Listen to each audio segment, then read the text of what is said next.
Hi అండి, welcome to my channel Krishna's world.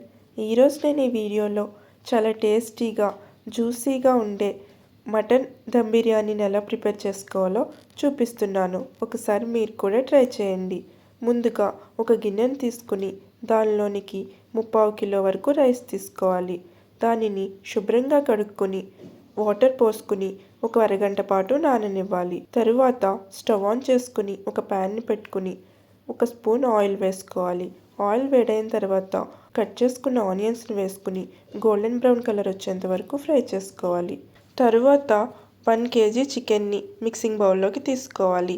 దీనిలోనికి 2 spoons అల్లం వెల్లుల్లి పేస్ట్, 2 స్పూన్స్ కారం, రుచికి సరిపడా ఉప్పు, 1/2 స్పూన్ పసుపు, 1 స్పూన్ ధనియాల పొడి, 1/2 స్పూన్ గరం మసాలా, 1/2 స్పూన్ జీలకర్ర పొడి, 1 స్పూన్ బిర్యానీ మసాలా, కట్ చేసుకున్న పచ్చిమిర్చి, కొంచెం పుదీనా, కొంచెం కొత్తిమీర, 2 to 3 స్పూన్స్ పెరుగు, ఆనియన్స్ ఫ్రై చేసుకున్న ఆయిల్, 1 స్పూన్ నెయ్యి, 1 నిమ్మకాయ రసాన్ని వేసుకోవాలి. మనం ఫ్రై చేసి పెట్టుకున్న కొన్ని ఫ్రైడ్ ఆనియన్స్ని కూడా వేసుకుని బాగా మిక్స్ చేసుకుని ముక్కలకి మసాలా అంతా పట్టేటట్టు మిక్స్ చేసుకోవాలి. ఇలా మిక్స్ చేసుకున్న దాన్ని 1 గంట పాటు పక్కన పెట్టుకుని మ్యారినేట్ చేసుకోవాలి. 1 గంట తర్వాత ఒక కుక్కర్ గిన్నెని తీసుకుని స్టవ్ ఆన్ చేసుకుని పెట్టుకుని దానిలోనికి మ్యారినేట్ చేసుకున్న మటన్ని వేసుకోవాలి. స్టవ్ని హై ఫ్లేమ్లో పెట్టుకుని కొంతసేపు ఉడకనివ్వాలి. ఇది కొంచెంసేపు ఉడికిన తర్వాత దీనిలోనికి ముక్కలు మునిగేంత వరకు వాటర్ని యాడ్ చేసుకుని కుక్కర్ లిడ్ పెట్టుకుని 3 to 4 విజిల్స్ వచ్చేంత వరకు ఉడికించుకోవాలి. ఈలోపు ఇంకొక గిన్నెని తీసుకుని దానిలోనికి 1/2 వరకు వాటర్ని పోసుకుని 2 బిర్యానీ ఆకులు, 4-5 లవంగాలు, 4 యాలకులు, 2 దాల్చిన చెక్క ముక్కలు, 3 మరాఠీ మొగ్గలు, ఒక చిన్న రాతి పువ్వు, కొంచెం షాజీరా, 5-6 మిరియాలు, కొంచెం జాపత్రి, చిన్న జాజికాయ ముక్క, కట్ చేసుకున్న 2 పచ్చిమిర్చి, కొంచెం పుదీనా, కొంచెం కొత్తిమీర, కొన్ని ఫ్రైడ్ ఆనియన్స్, 1/2 స్పూన్ అల్లం వెల్లుల్లి పేస్ట్, 1/2 స్పూన్ నెయ్యి, రుచికి సరిపడా సాల్ట్ వేసుకుని స్టవ్ మీద పెట్టుకోవాలి. ఈ వాటర్ని అంతా ఒకసారి బాగా మిక్స్ చేసుకుని మరగనివ్వాలి.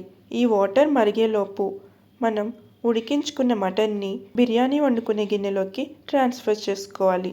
ఇలా వాటర్ మరుగుతున్నప్పుడు దీనిలోనికి నానబెట్టుకున్న బాస్మతి రైస్ని యాడ్ చేసుకోవాలి. స్టవ్ని మీడియం ఫ్లేమ్లో పెట్టుకుని ఉడికించుకోవాలి. కొంచెం నిమ్మరసాన్ని కూడా యాడ్ చేసుకోవాలి. ఇలా రైస్ అంతా 70% ఉడికిన తర్వాత దానిని పక్కన పెట్టుకుని అదే స్టవ్ మీద ఒక పాత ప్యానుని పెట్టుకుని దాని మీద మటన్ వేసుకున్న గిన్నెను పెట్టుకోవాలి. ఉడికించిన రైస్ని లేయర్స్గా వేసుకోవాలి. ఇలా రైస్ మొత్తాన్ని లేయర్స్గా వేసుకున్న తర్వాత దీని మీదకు కొన్ని ఫ్రైడ్ ఆనియన్స్, కొంచెం పుదీనా, కొంచెం కొత్తిమీరని స్ప్రెడ్ చేసుకోవాలి. అదేవిధంగా 1 స్పూన్ నెయ్యిని తీసుకుని అంచుల వెంట వేసుకోవాలి. గిన్నె మీద లిడ్ని పెట్టుకుని ఒక వెయిట్ని పెట్టుకోవాలి. స్టవ్ని హై ఫ్లేమ్లో ఒక 5 మినిట్స్ పాటు, లో ఫ్లేమ్లో ఒక 10 మినిట్స్ పాటు ఉంచి ఉడకనివ్వాలి.